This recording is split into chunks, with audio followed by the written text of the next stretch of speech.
Okay. Okay, Assalamualaikum dan salam salam Ramadan. Okay, terima kasih yang baru saja join Nia Rights. Okay, terima kasih. Allah, cik. Asri, Assalamualaikum. Stelios Gano. Okay, terima kasih join live hari ini. Bersama dengan saya lagi, Nadia, untuk segmen Ramadan terbaik yang mana saya akan kongsikan beberapa buku pilihan terbitan PTS yang sesuai, especially untuk Muslimah lah. Dan hari ni saya akan kongsikan buku ni, 99 Great Ways to be Wonderful Muslimah. Dan buku ni adalah buku ketiga daripada siri set 100% Muslimah. Ada 4 buku kesemuanya. Hai Farid Izwan, terima kasih join live hari ni. Ada 4 buku kesemuanya. Dan saya dah kongsikan 2 buku yang pertama. Dan juga ni juga adalah part yang ketiga. Jadi kalau anda terlepas, boleh tonton siaran ulangan di IGTV buku PTS. Okay, hai. Hai Farid Izwan, Intan Kausar. Terima kasih join live hari ni. So saya akan mulakan. Untuk buku 99 Great Ways to be Wonderful Muslimah ni, tajuk dia bahasa Inggeris tapi sebenarnya dia bahasa Melayu lah. Tulisan Muyassara. Okay, buku ni kalau tengok nampak tebal tapi sebenarnya dia bacaan ringan yang tentang motivasi and muhasabah diri lah. Dan saya suka buku ni sebab penulis gunakan ayat-ayat yang mudah, yang apa orang panggil kena dengan diri kita, tapi ayat dia tu tak judging ataupun tak klise. Sebab tu saya suka. Penulis dia pun ada dekat sini, Muyassarah Zuhri. Assalamualaikum Puan Muyassarah. Saya Nadia, pembaca dan juga pengulas buku di IG Nadia Reads. So cuma segan pula penulis ada kan. So saya memang suka buku ni lah sebab penulisan dia, saya suka gaya penulisan dia yang itulah macam saya cakap tadi, tak judging and rasa dekat. Walaupun isu-isunya macam biasa kita dengar, nampak tabs yang awal-awal ni kan. Okay, so kita sambung. Semalam saya dah kongsikan beberapa tips yang menarik, so saya akan pilih lagi tips yang best dalam buku ni. Okay, dan kalau anda nak dapatkan, boleh dapatkan di kedai borong PTS atau mana-mana kedai buku. Harganya RM45 sahaja. Dan anda boleh juga beli set 4 buah buku ni RM145. Free post di kedai borong PTS. Dan kalau nak beli loose pun boleh juga. Okay, so kita sambung. Saya nak share tips yang ke-54. Dan kalau anda terlepas, boleh saksikan tips-tips yang saya kongsikan daripada buku ni semalam dan juga semalam di siaran ulangan di IG buku PTS. Okay, so tips yang ke-54 dalam ni adalah beremosi versus sabar. Macam nampak tak? Okay, dalam ni memang diberikan tips sebanyak 99 macam mana kita nak jadi wonderful muslimah. So saya suka tips yang ke-54 ni, iaitu beremosi versus sabar. Okay, sifat beremosi ni sering disalah erti sebagai memiliki sifat mudah marah. Okay, tapi sebenarnya sifat emosional ni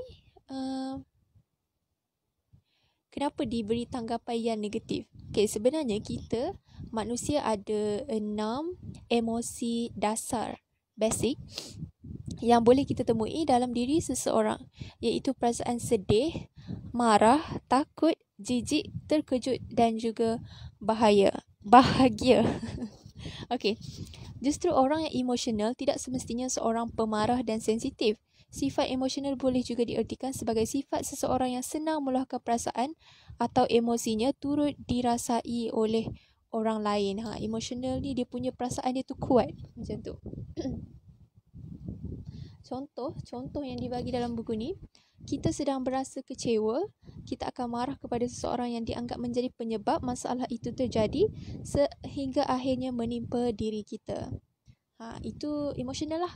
Dan juga lagi satu emosional, terlalu mudah ketawa, mudah terhibur bila dengar satu perkara yang kelakar ataupun menyeronokkan.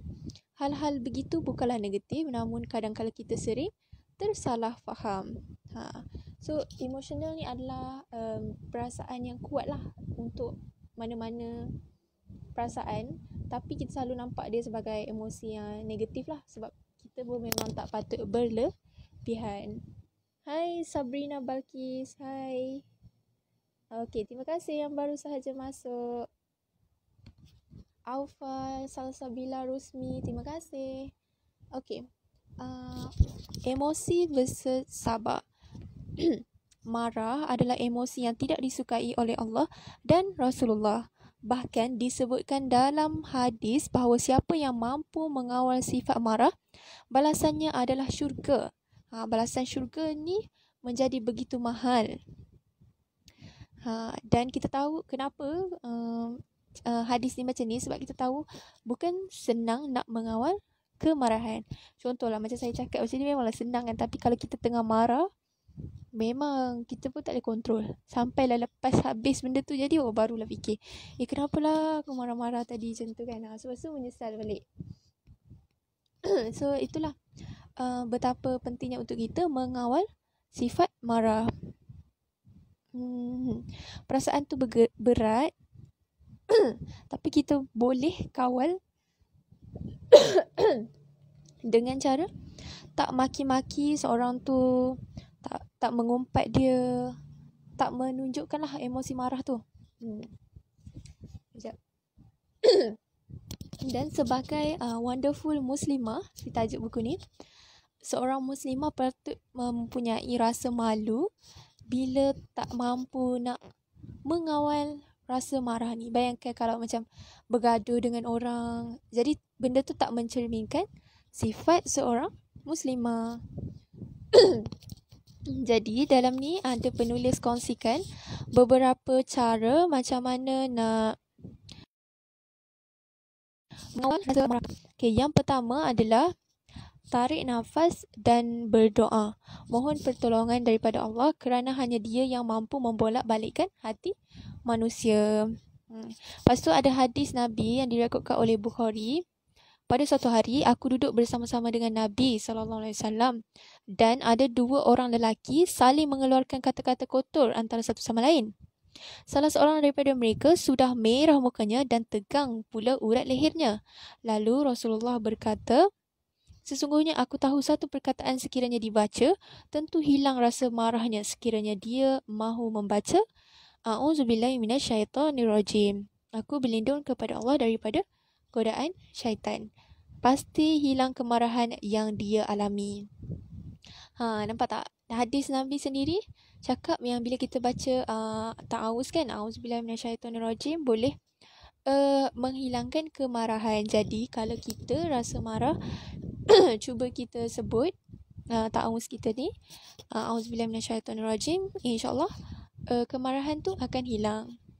Itulah, tarik nafas dan berdoa. Lafaz tu sendiri adalah doa. Aku berlindung kepada Allah daripada godaan syaitan. Hai Anisha, Nuar, Sharina, Imanyo. Okey. Okey. Tips yang kedua untuk mengawal marah. Dari suara pula.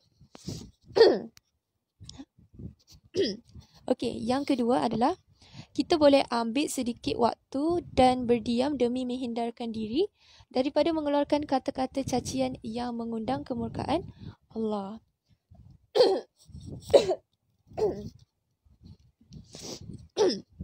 Okey, bukankah amarah di luar kawalan itu tidak akan mendatangkan apa-apa melainkan keburukan?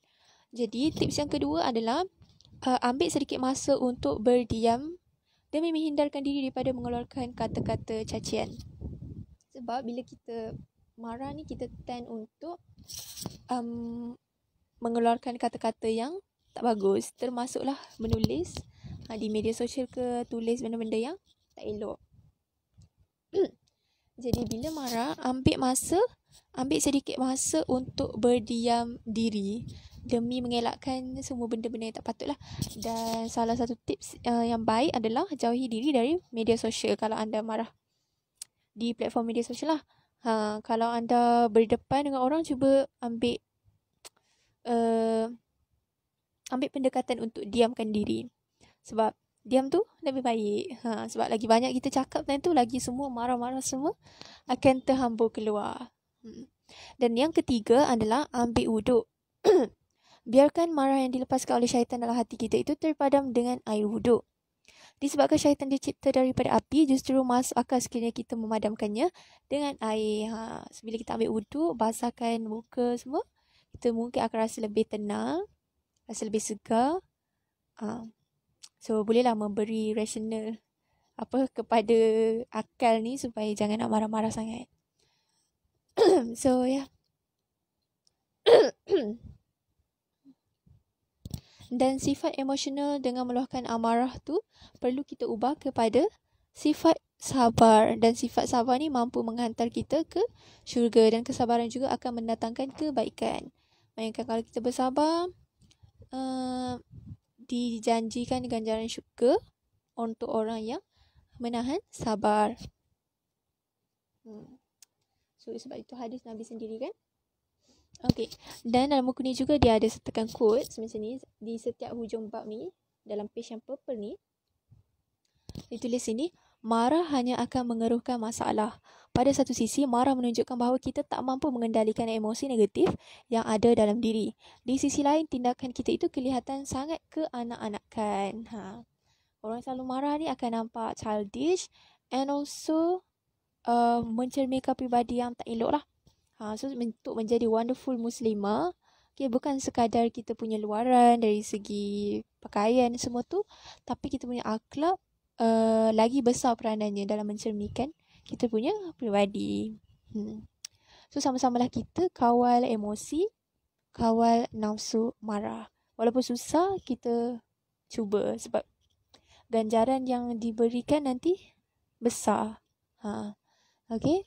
So ya, tips yang ke-54 daripada buku ni.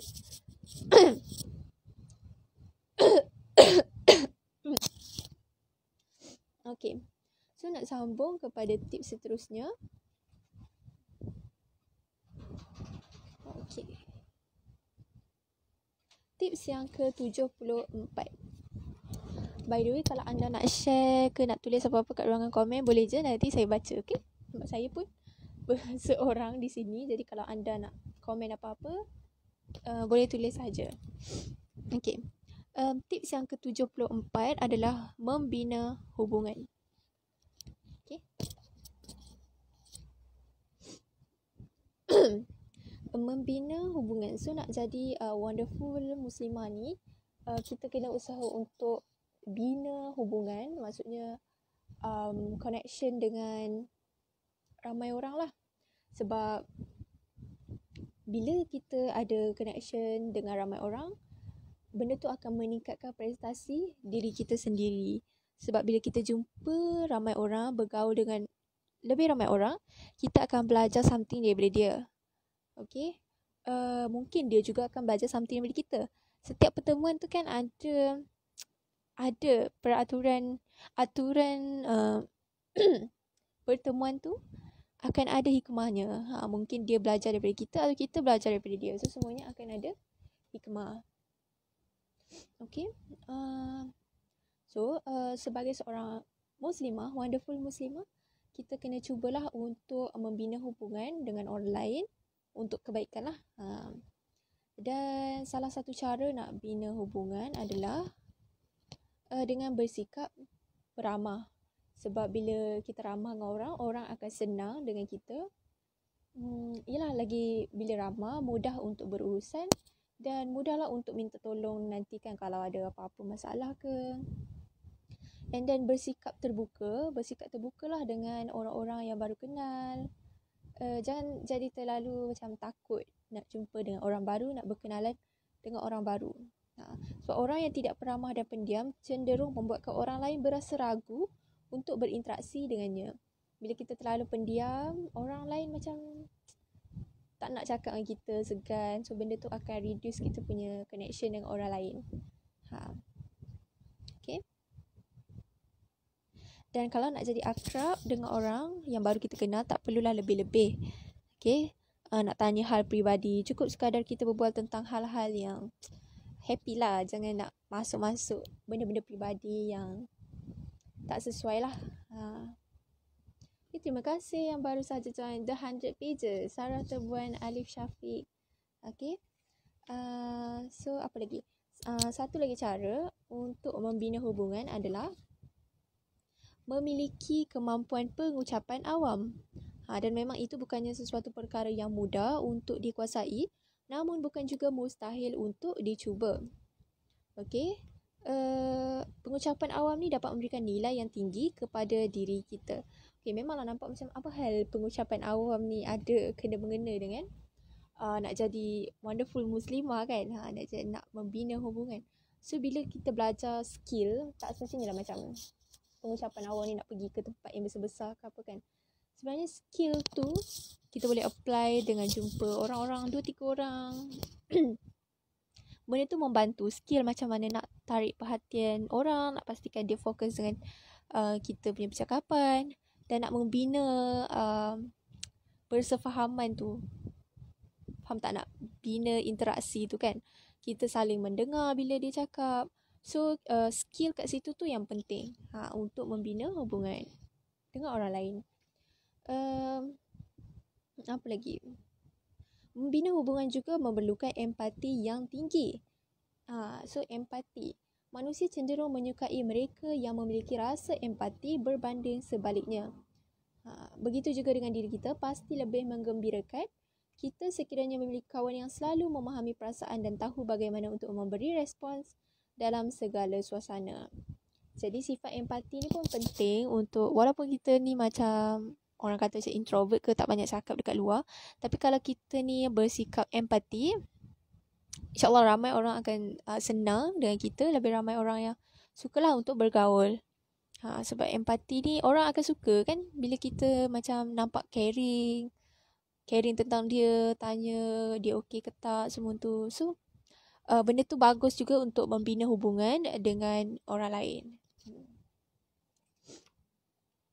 Jadi sifat-sifat macam ni lah yang perlu kita amalkan apabila berkawan dengan orang ramai di sekeliling kita. Dan pintar, cerdik ni bukan salah satunya cara untuk mudah disenangi orang ramai.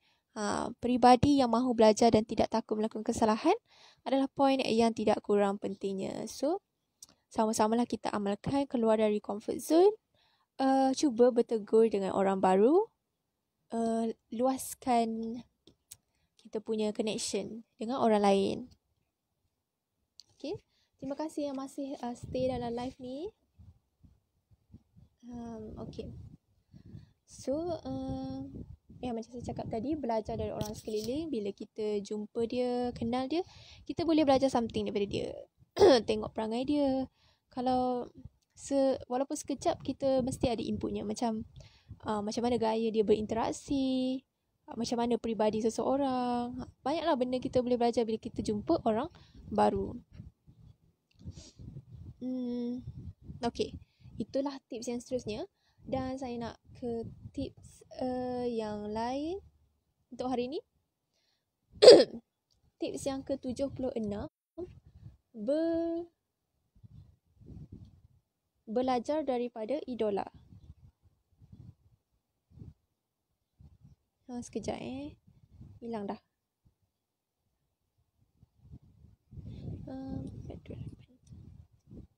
Okay, belajar dari idola. So untuk menjadi seorang yang berjaya dalam apa-apa bidang sekalipun, kita mesti kena ada idola. Sebab idola ni adalah orang yang dah berjaya sebelum kita. Jadi kita nak belajar dari dia, macam mana dia boleh sampai ke tahap tu. Dan untuk menjadi wonderful muslimah, salah satu idola kita yang patut dijadikan idola pastinya adalah Nabi Muhammad SAW. Walaupun baginda seorang lelaki, tak bermakna kita tak boleh ambil contoh daripada baginda. Okay, dan itulah sepatutnya idola setiap orang. Okay, Nabi ni bukan sahaja peribadi dia, akhlak dia, ibadah dia, semua dari segala aspek memang idola lah yang boleh kita contohi. Dan kita boleh idolakan orang macam artis ke macam tu kan, sebab yalah fitrah kan untuk suka figura-figura ni, tapi jangan sampai berlebihan ataupun fanatik. Macam sekarang ni kan viral kan trend ni, orang suka cancel orang ni sebab dia langgar SOP semua, cancel lah. Dulu memang idola kat dia. So apa kata kita ambil pendekatan, jangan nak terlalu idolakan mereka ni, sebab bila kita idola sangat, fanatik sangat kat seseorang macam artis ni, kita akan kecewa bila dia buat salah. So macam benda tu macam tak bagus lah kan. So kalau kita semua nak idolakan semua artis-artis semua, kalau diorang buat salah, dah cancel. Tak nak. Tak boleh lah macam tu, sebab mereka tu ada sisi-sisi yang baik, ada sisi-sisi yang buruk tu. Jadi janganlah terlalu fanatik dah kan seseorang figura tu. So berpada-pada. Apa lagi?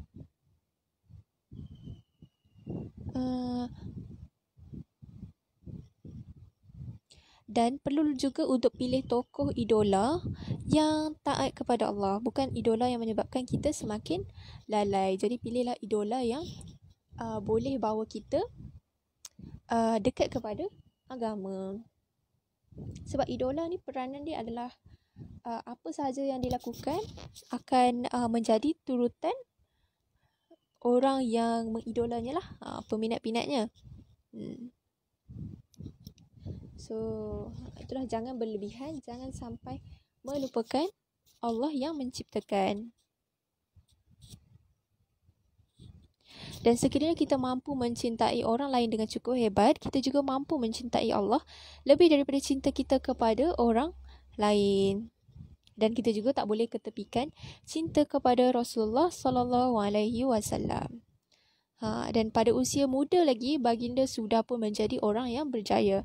Seluruh hidupnya dipenuhi dengan kesederhanaan, meskipun baginda adalah manusia nombor 1 di dunia. Jadilah seperti apa yang baginda tunjukkan, menjadi baik pada mata manusia dan menjadi kekasih di sisinya. So bijaklah dalam mencari idola, sesuai dengan bidang anda ke. Kalau anda nak belajar something, orang panggil, apa yang saya belajar lah, try to imitate. Kita tiru cara idola kita, tapi dengan menjadi diri sendiri. Macam mana tu? So cubalah kita ambil yang baik daripada idola kita tu. Mungkin kalau ada buat benda yang buruk, tak payahlah ikut. Okay, so itulah tipsnya. Dan ada quotes kat sini macam biasa. Idola adalah ikutan dalam berbuat kebaikan, bukan kemaksiatan kepada Allah. Sebaik-baik idola seorang muslimah adalah orang yang dapat membuatkan kita lebih cinta dan dekat kepada Allah. Itu adalah sebaik-baik idola.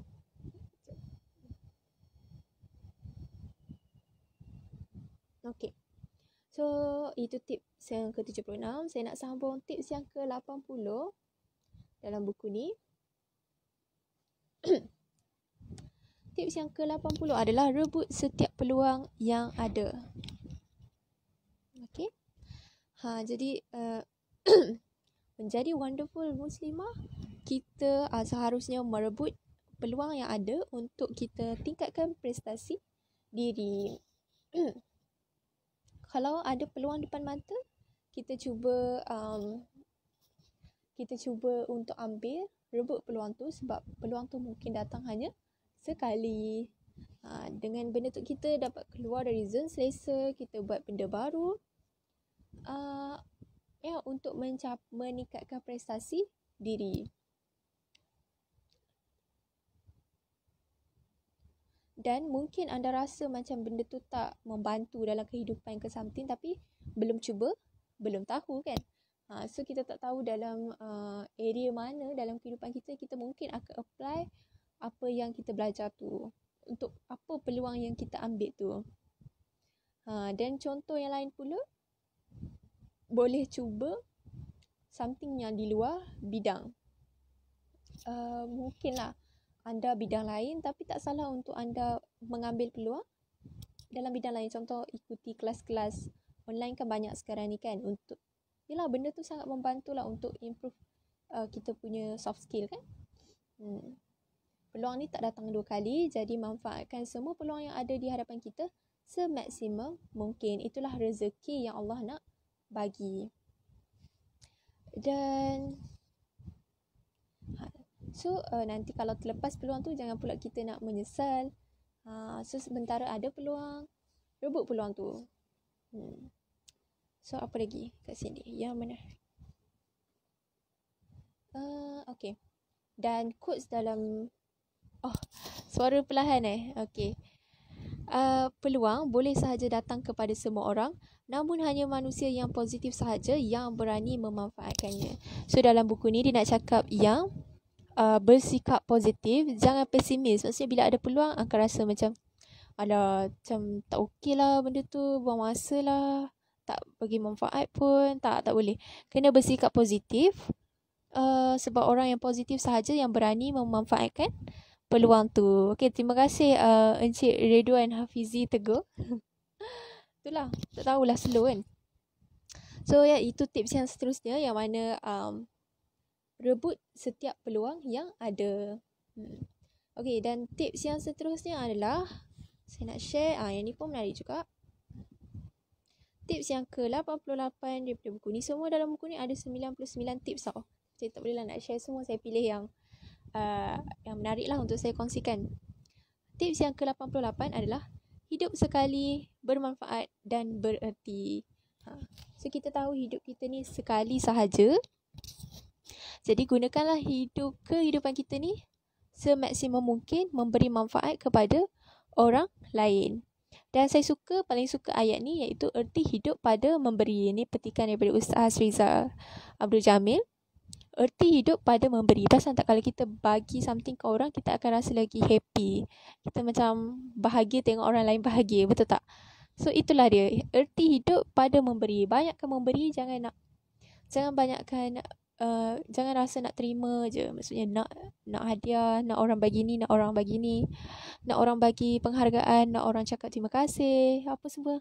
Tak, apa kata kita dulu yang mulakan dengan memberi. Memberi tak sebenarnya fizikal lah, boleh je bagi hadiah kepada orang, bagi makanan, buat orang happy kan. Tapi beri juga, boleh beri seperti senyuman, beri pujian kepada orang, penghargaan, memberikan sesuatu yang membuatkan orang lain gembira. So itulah. Dan jangan marah bila kita beri peringatan kepada orang dan orang tu tak nak terima apa yang kita sampaikan.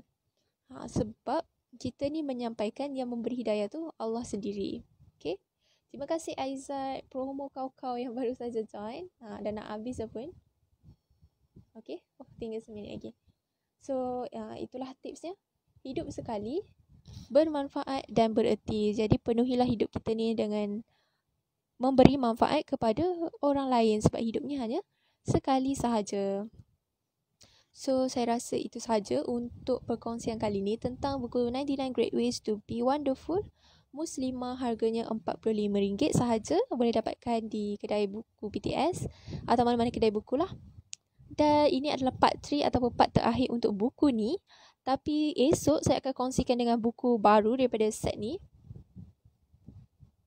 iaitu buku ni, Zikir dan Doa Muslimah Solehah. So kalau nak tahu ada apa dalam buku ni, boleh tonton esok jam 12 hingga 12.30 tengah hari di IGTV Buku PTS. Okay. So yang mana yang terlepas, jangan lupa saksikan di IGTV, siaran ulangan di IGTV Buku PTS. Okay. Terima kasih yang menonton. Semoga tips yang saya sampaikan tu mungkin ada yang boleh diamalkan kita semua. Dan kalau anda nak dapatkan, boleh beli sendiri di kedai PTS. So itu sahaja. Jumpa lagi di esok hari. Okay, dengan buku ini.